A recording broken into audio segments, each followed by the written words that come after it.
Hey guys, it's Matthew here once again, showing you what I've been doing for the past, let's say, 20 hours in game, which is not very much. It's only been about 2.5 days of playing this character, but it well and truly blasted through everything super fast, and it's pretty much time to put it down and move on. And this is an Ellie hit character. It's hard to call it a build, honestly, because it doesn't really feel very well put together and stuff. Also, seizure warning and bitrate warning. This thing is going to go ham. Doesn't feel very much like a build or something I want anyone to copy, because it's basically just a test on whether or not Ellie hit does good right now. I've never done Ellie hit bows before. I've done it as a wander, so it's a similar concept, but as bows I've straight up never done it before. I didn't do it during the real meta phase of Ellie hit a few years back. So I was taking a very cautious approach into this one, because it did also get a new quality bonus, more damage per element on enemy, and I wanted to go with that approach for stacking damage to try and see where it can go. Currently, I didn't really know what Ellie hit could do as a ranged wander or bow user. I even looked at Pee-wee Ninja builds, and the most I saw was like 5 to 10 million DPS, so it wasn't looking good. So I took a pretty conservative approach for everything else on the build and went pretty heavy on damage to see if it can be pretty high on damage as a starting point, basically. Rather than try and make some sort of well-crafted build which has a bit of everything, which is what I've been typically trying to do, despite all the haters saying math will build 3k life, some shit like that.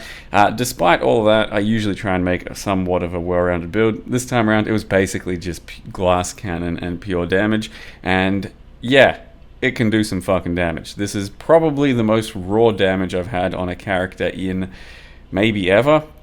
As you know, there might be more damage based off of some other various minions or procs or some shit, but raw damage, if I look at my path of building, this thing has something like 100 million DPS.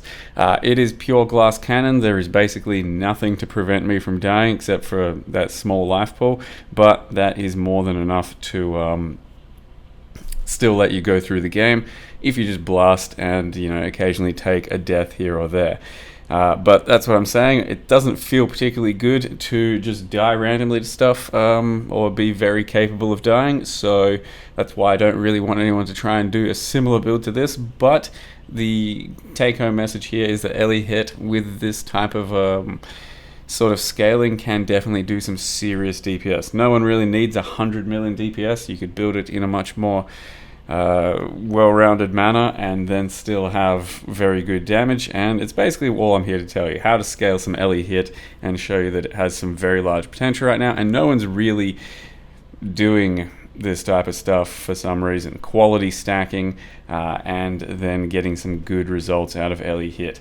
This is Maven, Uber Maven. I think this is probably the fastest I've ever melted her before she does a single ball phase or anything, and I ended up farming a lot of Ubers on this character. So like I said, absolute paper thin, but in Path of Exile, being a glass cannon can pay off, especially if you know some of these mechanics and stuff.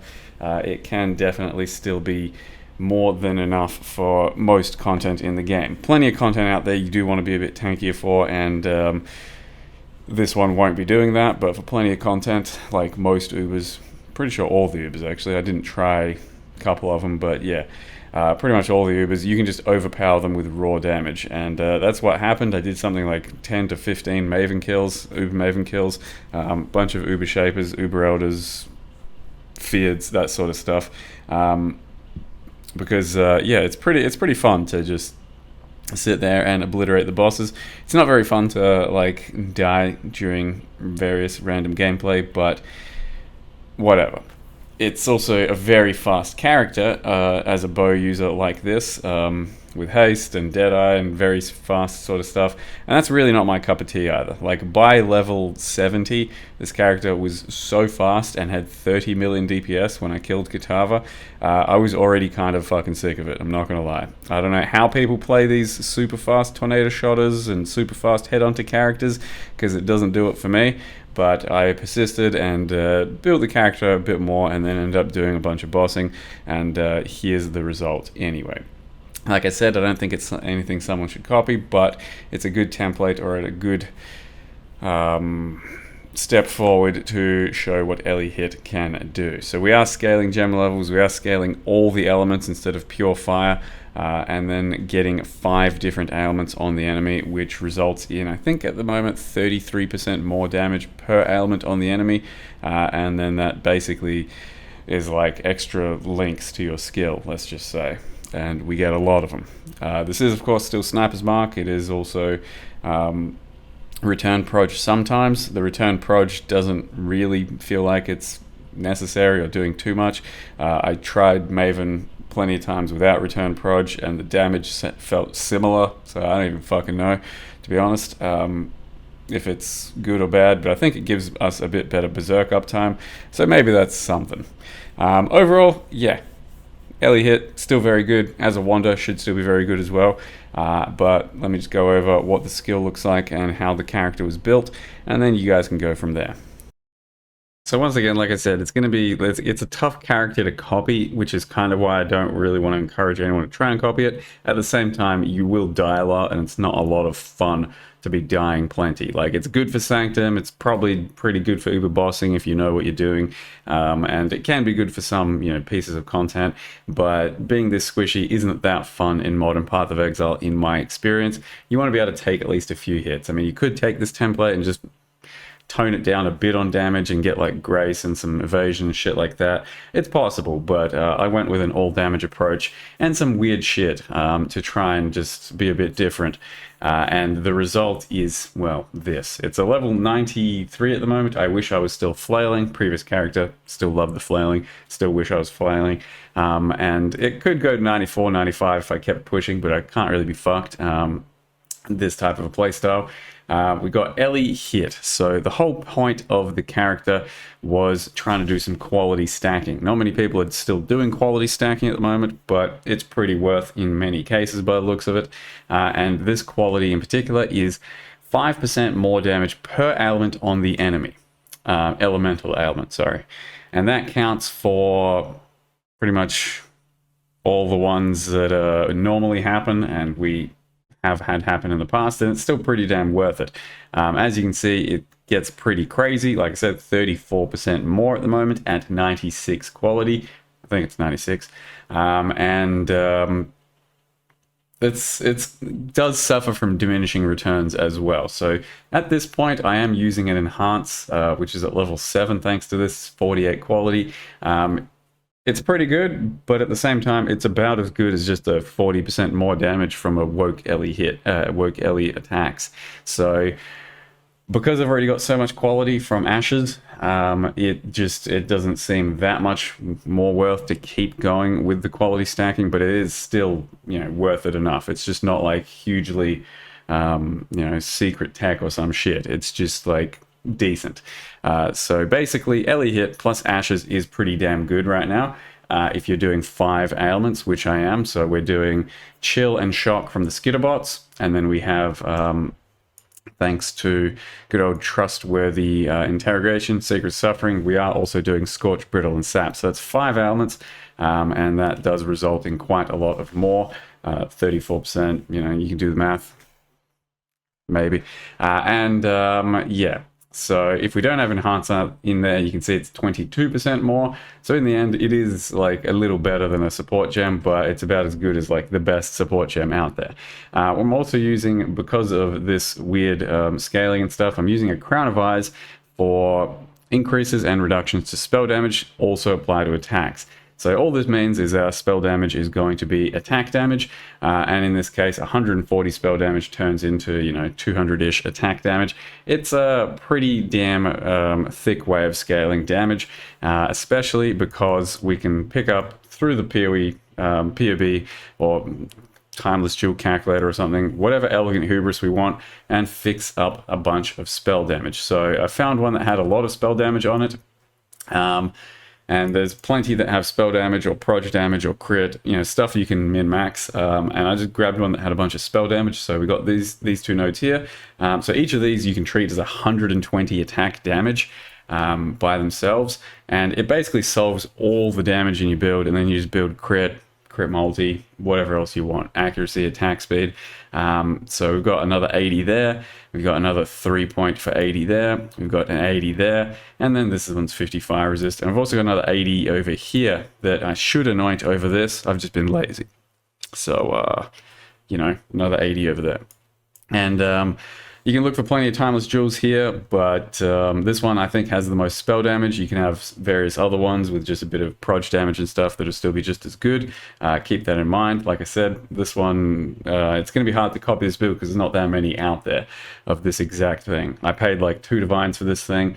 It's probably going to be a lot worse now, but you can get ones with a bit less spell damage because basically you have to just like look at all these nodes and then figure out how many of them you want to take and how many are going to be efficient to take.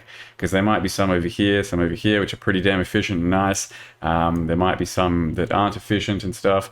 Like this one, you know, good 2-pointer, this ends up being a good 2-pointer, etc. And then you make a decision on which one you want to put in there and how many nodes you want to spend. So there's no real right answer with these most of the time. This one, however, is also actually really good for physical...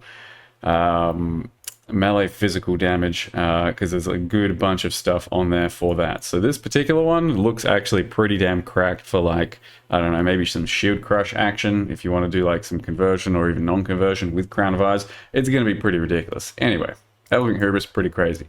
Other than that, it's pretty typical, just Deadeye build, you know, bow build, does a bunch of bow nodes and stuff. I did get one cluster just for some, you know, random bow crap that could also fit in a flask alchemist genius, and then that which was taken that does some power charges and some ailment effect, and then some crit over here, and then the interrogation. The point of alchemist genius is because with this ascendancy, if you get 30% flask effect here and then fill out another 20%, your Dying Sun will have 3 arrows or 3 additional projectiles instead of 2, and that was the whole point of trying to get a little bit more flask effect in our build. So we have extra arrows there, extra arrows here and there. We are using a culling strike tincture, nothing special. It's just basically whatever was good enough, so that I could have rage in the build once again, rage, and then popping berserk pretty much as soon as we start attacking. I then can pop berserk against a unique boss and sustain it for a good bit because we hit very fast and very often. We've got Ellie hit attached to Trinity and Power, which is level 4, but then turns into a level 6 thanks to this bow setup. Enhance, Return Proj, which I use a lot of the time, but it doesn't have to be. I don't think it's a game-winning move here. Mirage Archer, Barrage, but yeah, most of the time for clear, I'm just running Mirage Archer and Return Proj. But I honestly don't know if it's the play, but it's kind of fancy and kind of fun to do, so whatever.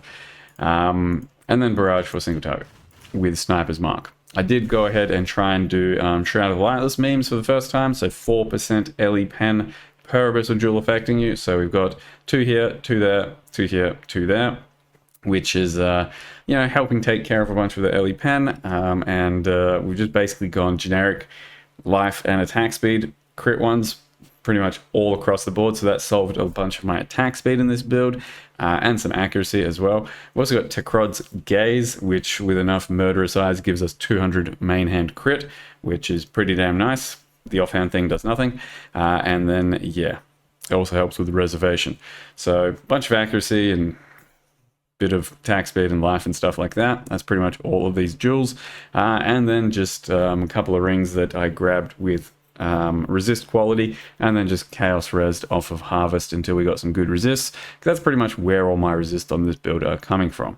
And then Ashes of the Stars. So you can also get a +3 Dragon Fang, but Ashes is actually a good bit better because of that big amount of quality. It's better than the 2 gem levels, I think, anyway. And then a quiver that had 25 mark effect, fracture, it cost like, I don't know, 50C or something, and then I just rolled it to have some other decent mods. So it's a bit tough to put together. The hat was 1 divine. I mean, the belt, obviously you don't need 100%, but like 5 divines or so. You don't need anything too crazy here either. We do have empty jewel sockets, empty gem sockets there for this. Now, bear in mind, it's empty gem sockets, so you can still have jewels here and make use of Magi. That's why I'm doing that. But yeah, most of this gear isn't too hard or too expensive. It's just a bit weird. And then, like I said, of course, this guy is a good bit, scarce. We then have crit multis going on, Rip Bozo. Crit multis going on in my other dual sockets here. Just lots of crit multis, pretty easy to do for Ellie hit. And then the bow itself, it has a 140 spell damage fracture. So how this can happen is because if you have... I think it's this stuff. Like if it's a bunch of stuff off your Atlas tree, so I think it's these 25% drop a rare with an essence modifier. So an essence modifier can end up being spell damage. It can go on a bow, and then that rare that you kill with essence in it can have fracture drops some of the time. So bows like this existed. There was 140 spell damage fracture on a thicket for 2 divines. There's some other ones, and I just grabbed this one and then rolled it to have attack speed and socketed gem, and then multi-modded. Realistically, you don't have to do this to get this similar result. It's actually pretty damn easy to do without, using either an attack speed fracture, a socket fracture. Even without fractures, you can just go like deafening essence of woe, and then like kind of clean the bow up, and then if you fill up the suffixes, you can then slam with an Exalt for guaranteed +1 socketed gems if you have cannot roll attacks on there. It's a little bit complicated, and like I said, don't really recommend copying this build or anything. So the cannot roll attacks thing, if you have no other suffixes, if the suffixes are full, if you have that on there as well, then you can slam +1 and it will guarantee every single time on a bow like this. So with this current bow, I had this exact setup. I then went I then did 3 additional crafts and put cannot roll attacks, so that filled up the suffixes, and then I slammed, then I cleaned it off, then I did this multi-modding again. But a bow similar to this shouldn't be too hard to craft if you just know what you're doing, with or without the fracture. The fracture just made it a little bit easier for me to roll into, but should be a reliable enough bow to make for 5 to 10 divines pretty much every time. If you want to follow a route like this, not sure it's 100% worth, but the Crown of Ice thing can be pretty cool. And then, yeah, I don't know what else to say. It's tough to justify making this build with 0 defenses, but it is probably the most damage I've ever had as a raw character. But at the same time, it wasn't that fun to play for me. It was just a good proof of concept for Ellie hit and some quality stacking at the moment. I think a really nice Ellie hit as wands especially could go pretty damn hard right now, because you could make a much more balanced character as a wander, I'd say. Going up to wand nodes. Still probably Crown of Eyes. Don't have to go this hard with an Elegant Hubris though, since wands can get a bunch of spell damage and stuff. That's probably all I'll say though. For now, Ellie hit definitely still on the radar.